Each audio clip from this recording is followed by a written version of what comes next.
Manitou Springs is a great little vacation destination. It's just west of Colorado Springs. It's a short hop to the Garden of the Gods from there. Just south of it is the Cheyenne Mountain Zoo.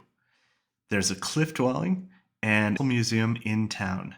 Also in town, you'll find an awful lot of small shops with fudge, ice cream, souvenirs, and fancy restaurants. Manitou is also the location for the depot for the cog railway that goes up Pikes Peak.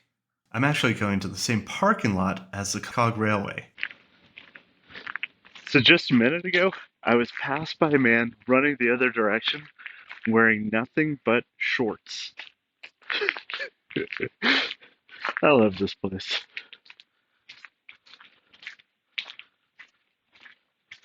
So I signed up to do this a couple days ago when it was 65 degrees. Last night, there was a couple inches of snow. This should be interesting, but I'm excited to do it because I haven't gone for a hike up the incline while it's got snow on it. Since COVID, the town of Manitou Springs has had metered access to the incline. You'll sign up ahead of time for your slot, and there's usually somebody with a clipboard who's checking to make sure that you've signed up. Thankfully, on a cold day like today, there wasn't anybody. Otherwise, I would have felt really badly for that person. It's probably 3, maybe 4 inches of snow overnight. That's kind of nice. Yeah, we'll see how it goes.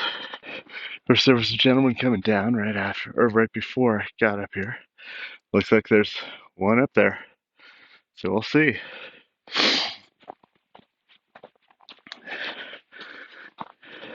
Oh yeah, several people have been through here already. It's 7:53 in the morning, and the fog is thick. It's beautiful. I may not have dressed quite right. Got shorts, t-shirt, a sweatshirt, and a beanie. But you know what? I think it's perfect. Absolutely perfect for a day like this. No matter what the temperature, it is always a good idea to layer your clothing. The incline follows the contours of Mount Manitou, with an average grade of about 45% and sections that are as steep as 65%. You are going to work up a sweat. Long way to go. Beautiful though.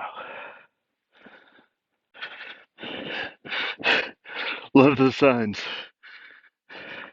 There's 2,774 steps is not a walk in the park. And chain law in effect. Well, hopefully those are enough. It's basically hiking boots without the top side.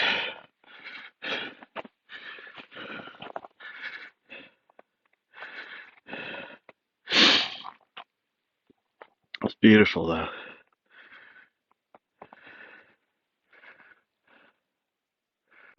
Just jumping in with a shot of hindsight, I had no problem at all going up the incline with those shoes on. However, on the way down, I really could have used some kind of cleats or something. Just the way that the ice and the snow was built up on those steps just seemed to push me over, so that each one of them I'd slide down just a little bit. I ended up on my butt quite a few times just from slipping down the steps.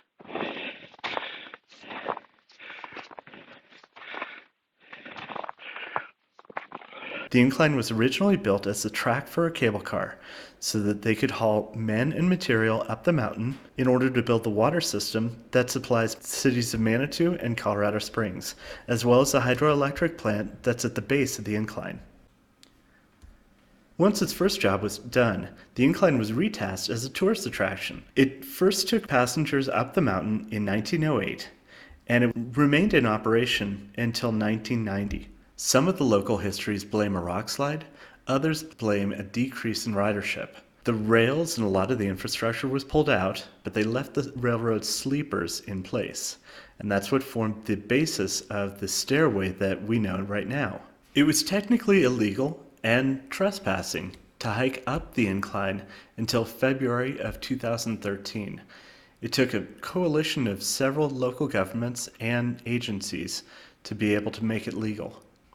Thanks to those same agencies and the hard work of contractors and volunteers, what we're climbing now is not the same railway sleepers that have been there for 100 years. Over the last 10 years or so, they've closed down the trail 3 different times for remediation.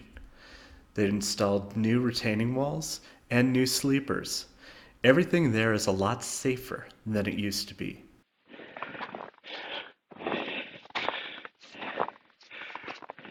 If you're enjoying this video, please take the time to like it and to subscribe to my channel.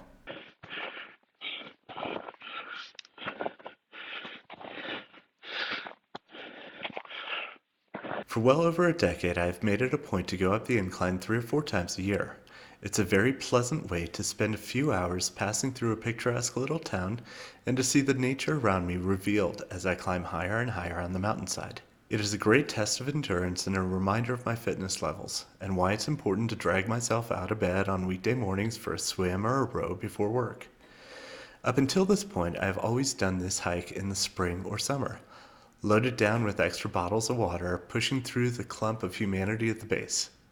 Here at the summit, though, there's usually a small crowd of very fit people posing, congratulating each other, and rightfully proud of their accomplishment. This time, in the snow, I'm finding that the privacy is a nice change.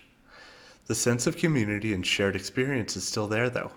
I wonder how many people brought all of these Christmas decorations up to make this tree at the summit so special.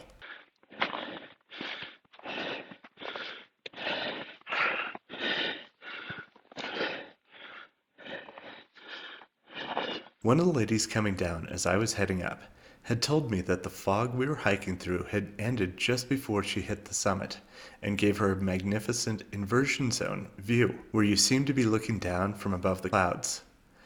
I didn't have that right at the summit, but just after, as I headed down the bar trail, I got this gem. I will say that the trail got a bit treacherous further down, enough so that I decided to go down the incline itself from the bailout point, rather than staying on the trail. If you have any other ideas for fun day hikes to do in the area, or ones you'd like to see featured in a future video, please leave that in the comments.